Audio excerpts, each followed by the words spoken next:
Yo, what's up? This is Bibi from Extreme Metal Business, a new podcast today, and I'm going to talk about one person specific that asked me for feedback about if they were promoting correctly their socials and how to improve their presence on social media. And this person specifically asked me opinion on this, and I think that this case happens a lot to many musicians, and I thought, okay, I'm going to record a full episode about this because I'm pretty sure it's going to give some light on bands on how to promote themselves correctly and to not blow up opportunities to get more exposure, and especially when you are starting your career from zero, and you need to use elements to gain status, So basically, let's talk about this today with my experience also with my band, Cryzix. If you don't know it, it's a metal band from Barcelona that we've been around for 18 years and where I also had to use these things, to make more presence of the band online, especially 10 years ago, we were using all these ideas, videos, and everything. So I'm going to just dive in a little bit into this so I can give you a little bit of clarity. And I'm pretty sure that it's going to be helpful for you. Because back then, I also used to work with social media, with all other corporations and things. So I wanted to implement the best things of social media with corporations, but also the cool things that I was seeing from bands like Bring Me the Horizon back in 2014, 15. And let's say that when we started with Cryzix, we started with this mentality of let's get the best exposure when we are on tour. And that's why back in 2014, when making videos was not a very thing, like a huge thing, we were like putting all our efforts to put, videos out there of every show. But let me just go first to what happened to this person who asked me for feedback about this, okay? And also, if you want to follow me at BB Plaza on Instagram, you can also send me your questions with your bands or whatever, and I will be happy to answer or give you my perspective on things. So, just to start from the beginning, when you have a show, you have to promote it really well if you want to make people come to your show. But what is the purpose of shows? First of all, okay, I want you to understand this with a lot of clarity, okay? The purpose of show, apart from building your status as a band and building your presence in the shows and getting distraction and engaging your community, one of the first things that I understood from shows is also a powerful tool to make the rest of your online community to see what you're doing, to see the benefits of going to your show. What are the things that you're bringing as a band in your show?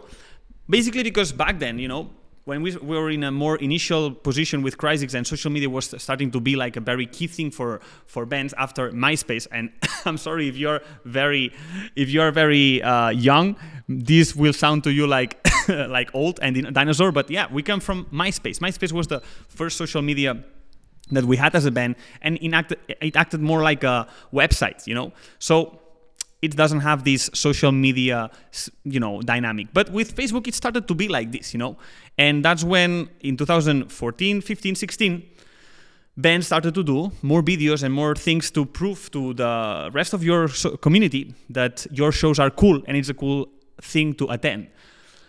And that's why back then in 2016, I remember it was the first tour that we did, like being a headliner. And we had I don't know if it was like 50,000 followers or something like this. I don't remember quite well, but it was like a good number, And I remember that we were like playing shows for 300, 400 people, 500 people. But I was thinking like, man, yeah, it's cool for these 500 people because they're having a great experience with our show. But what about the rest of 49,500 people who is not attending in the show? And they also deserve to see what kind of band we are live, And also because live are very important, for people to connect with you, So that's why I started to get obsessed with this idea that we should make a video out of every single show, even if it's just a small edit, small thing, But because this will encourage more people to see, okay, this band is cool live, and we should go see them. And 10 years later, now in 2026, this kind of video, it's like very normal. And by the way, it's something that it doesn't work anymore because, when you put this studio song and with a little bit of edit of your clips and everything, it's something that it's outdated already because everybody did it, But let's say in 2016 it was a new thing, and it was very powerful tool, to promote yourself. So I'm explaining this because I want you to understand how we were using every opportunity to get exposure from every show. And this was a way of promotion and solidifying, the community, on our online community. So when I see a band that it's cool, yes, they think about the cool concept of a show, they bring like a cool band and everything, but then when they tell me like, yeah, we didn't record too much because we didn't bring any friend, and they couldn't do this, this job of recording this or recording that because a friend didn't come. So they only have photos, of the poster on their social media, or they only have, like a video, or they only have not even a video. They only have a photo, just a photo of the crowd. This is too poor. You are not giving enough information of what was your show like. So this is something that when I see it, it's like red flag. Something is missing here. And it's 2026 already. 2026 means that 10 years ago, we were already putting a lot of effort and creating content on tour with GoPros and whatever. Even more now makes even more sense. Not just creating a good concept of a tour, but also first pre-show promotion of you. Not just posting the poster, but also talking about the event, giving reasons for people to attend to your show and what are they experience. And if you don't have this footage live, you can record yourself from from your garage, from your whatever, or from the street. But the thing is, you have to give clear information to people of what they can expect. Give a little bit of surprise or whatever, but catchy attention. This is so important in the pre-show narrative. And also if it's connected to your music, to your message, and to whatever, this is even better. So you are promoting you as a band, not just the show itself. But also it's the two things that are important. Sorry, but let's say that once you have this pre-show narrative, pre-show promotion, it's so important then to go and document the show. That's so important, that before the show, during the show, after the show, how you are signing with your fans, how you're taking pictures with your fans, how are you playing live on stage, what are you saying in between songs, all these beautiful moments that will happen with your, this one-to-one connection with fans on the show. These things are the things that matter the most for people who is following you on your social media, So not paying attention to this means that you're just paying attention to play a show, which is cool. But if you want to build your fan base, you have to do it in the physical world, playing these kind of shows that you're probably already doing. But also you have to fit the online community that you're building as well. You have to have in mind these two things. I think it's very important because most of bands forget about the online community and how can nurture this online community, which eventually they will be your next buyers, your next attendance the fans that will attend to your shows.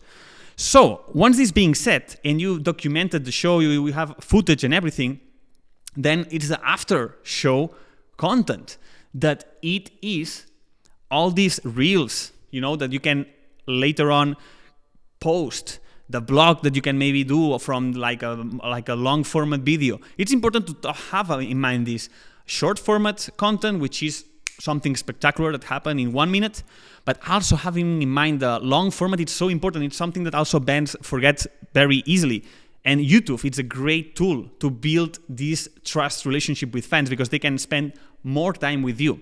Because Instagram, think about this, you're just scrolling down in your toilet, taking a shit, and then you pop up with one clip from your band playing on stage or doing something, and it's only 1 minute. And it's okay, it can impact, but in the end, it's just 1 minute. The person is spending 1 minute with you, meanwhile, he's taking a shit. But when you give the reason to people to be in the sofa for 15 minutes, 10 minutes, or 20 minutes with you in your YouTube video where you are explaining the blog, the behind the scenes, or whatever thing that you want to do behind the show, that's great because they're spending more time with you. They can know you a little bit more. They can be more like friends, because there's an intention of watching your full blog. Even that you have less views, because this will happen, of course. This content have way less views than a viral or whatever moment of your show. think that these little views, even if it's 10, 100 or 200 views, are 200 people. Don't underestimate this. It's 200 people that stayed in the sofa, probably in their bed, watching your full content, your full length content, and this deepen the relationship with you and the fan. So don't forget about this platform, YouTube, because it's so powerful. The long form videos are super awesome tools to nurture with your community, but then of course the short format tools are very good for new potential fans and also, of course, your fan base. Okay, and nurture all this from the during the show and after the show. It's so important, so you get this feeling into people like, okay, this band is cool, is doing these things, those things, and I see that in the show they are doing this thing in the middle of the show, like a ritual thing, that the fans are dressed in like this and that. If you're not showing this, you're not creating the culture around your band, and you want to create an online culture in your online community, a culture in your online community. You want to create that, and the more you do that and the more you put intentionality into that, you will see that the people will react more and more into this, and they will start coming to your shows in other cities that you never went before, but they will start doing the things that you're doing on your online social media, like when you're explaining, like, yeah, in the middle of the show we are doing this thing and this kind of dance, or we are dressed up with this costume. People will start coming with this because you're setting the tone, you're setting the code, the dress code or whatever. So that's why it's so important to build community from the physical world, shows, festivals, but also in the online community with all the content that you can create out of a show. That's why when bands are complaining like, I don't want to create content, yeah, if you have a show, you have the perfect excuse to create a lot of content, that it's natural. You don't have to be like here, like me, that now I am intentionally creating content, but by the way, I'm enjoying it so much, so for me it's not a problem. But let's say that you have a problem doing this, like just creating content out of your garage, which I can understand. Shows is a great tool to create content in a very natural way where you feel now authentic, which is so important, and natural, and it's like, yeah, your everyday life. You're like opening a window to what it's like to be in your band when you're on tour. This is what you want to give to people, an opportunity to experience what it's like to be in your band during one day. So I hope this gave you a little bit of clarity, because it's so important that you start activating this sixth sense, of how can I create this cool content for people. When you put attention on how you can serve better people, how you can give more to people, you will start thinking on this, and you will start thinking like, okay, maybe we can film, the road trip to this European festival or whatever. Think about this. I just giving my cents here, my 5 cents. I enjoyed a lot during all these years creating content with my band Cryzix, when we were on tour, when we were, and especially back then, I remember 2016, it was not so fast, everything, it was like, okay, we created content and you could post a video the next week and it was okay. Now it's not okay. If it takes 1 week to create a video of your show, you're already too late. That's why it's important that instead of trying to edit a perfect edition, it's better to have more like raw material, but that you can post immediately the same day or even the next day or into the 2 next days. But let's say that you have to be more fast, you have to be faster. But I remember that even that 10 years ago, it was okay to stay 1 week without posting. I remember that we were returning from a show in the van, and I remember that the guitarist who had a GoPro, he was already doing an edit in the band. That's the mentality, that's the mindset that I want you to transmit here, that how we used every opportunity to, okay, let's create something cool from here, and let's just use the moment that we are driving. So the guitarist was not driving, of course, but he was already editing the content. So guys, yes, the effort of creating these things, it's important. It's your best card to get attention and quality attention from people. So don't spend it, don't throw it in the trash. Not everything is about paying ads or paying ads on the magazines or whatever. It's also about this. This is the organic content, free content that you can start doing, you can start be doing, and it's so powerful. It's so powerful. So I wanted to make this episode only focused on this. I hope you get a little bit new insights and new ideas on how to create more content the next time that you're going on tour.